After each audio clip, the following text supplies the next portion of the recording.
L'organo alle mie spalle ha una storia assai curiosa. Questo strumento è stato costruito nella seconda metà del Settecento per la chiesa della Confraternita della Santissima Trinità di San Secondo di Pinerolo, dove viene custodito pressoché intatto fino ad alcuni decenni or sono, quando viene smontato assieme a quasi tutti gli arredi dell'edificio e riposto con poca cura in un locale adiacente al sottotetto della chiesa di San Secondo.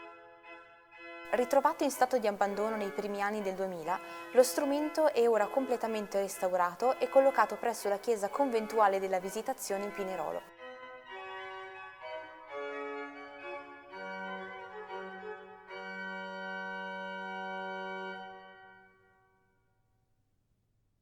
Ma andiamo con ordine. La presenza di un organo nella chiesa della Santissima Trinità di San Secondo si può escludere fino al 1748 ed è invece già certa nel 1776, come testimonia una quietanza custodita in archivio parrocchiale. Il ritrovamento dell'organo si deve alla competenza e alla lungimiranza del professor Silvio Sorrentino, che nel dicembre 2002 ne ha ritrovato le parti malamente accatastate sepolte da uno spesso strato di guano e di macerie. Si è subito accorto che il materiale era antico e che le caratteristiche costruttive non erano tipiche dell'organaria piemontese. È uno strumento giunto fino a noi in condizioni di autenticità eccezionali. Mai riaccordato o reintonato, il sapiente restauro ne ha riconferito le sue sonorità. In questo caso siamo confidenti che l'organo suoni praticamente come in origine. Il sistema di accordatura è realizzato secondo Lambert, leggermente inequabile. A un primo sguardo, la gradevole facciata lo fa sembrare un organo di 8 piedi, tipico dell'area piemontese. In realtà, caratteristica abbastanza rara, è un organo all'ottava alta, che suona cioè all'ottava superiore, o organo ottavino, come si usava a chiamarlo in epoca ottocentesca, tipologia molto più diffusa all'epoca di quanto oggi si possa pensare. È però un organo all'ottava alta particolare, perché la canna maggiore del principale si trova in facciata. Estremamente raro per un organo. Di più, ha il contrabbasso alla pedaliera, per cui è una riproduzione in scala ridotta di un organo che avrebbe il principale 8 in facciata, il contrabbasso 16 al pedale. Tutti i registri di colore, compreso il tremolo, sono gli stessi che si trovano in organi di dimensioni maggiori. Tutto è in scala dimezzata. Insomma, possiamo dire che è un organo completo miniaturizzato.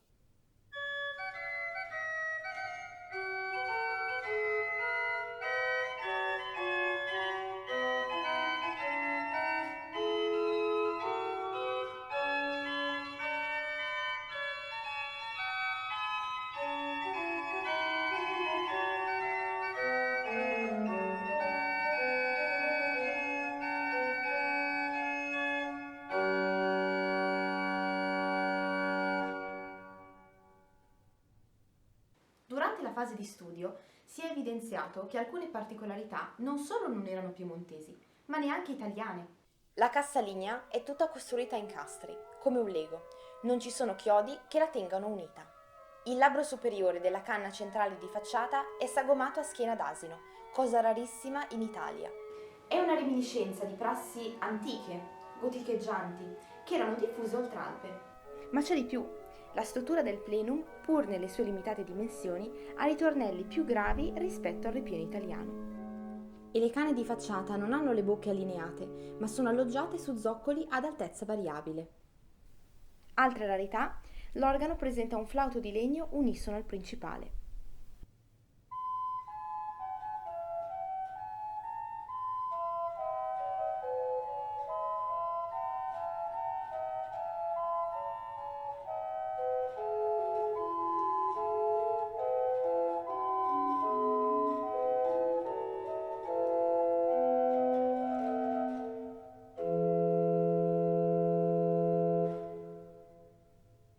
Anche la storia di Adrien Potier è avventurosa come quella dello strumento. Potier nasce a Lille, all'epoca nelle Fiandre, quindi era un fiammingo di lingua francese. Probabilmente intraprende la carriera militare e a un certo punto, per qualche ragione, inizia anche a fabbricare organi. La sua attività come organaro è testimoniata nella regione di Friburgo in Brisgovia, all'estremo lembo sud-occidentale della Germania, nella Foresta Nera, poi successivamente nella Svizzera francese e tedesca, da qui in Val d'Aosta, in Val di Susa e infine a Pinerolo, dove muore nel 1774 e viene sepolto nella cattedrale di San Donato.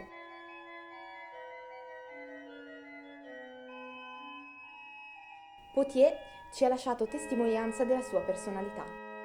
Johann Andreas Silbermann, celeberrimo collega organario alsaziano, nei suoi diari ne parla come di una persona preparata ed estremamente affabile.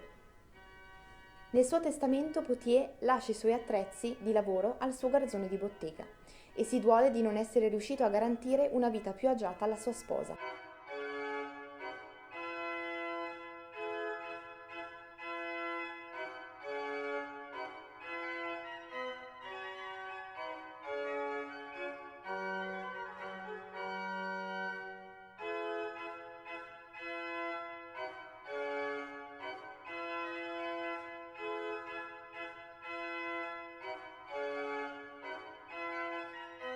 Tutte queste ragioni fanno sì che l'organo della chiesa della Visitazione in Pinerolo sia uno splendido gioiello e se a costruirlo è stato davvero Adrien Potier, può esserne molto fiero.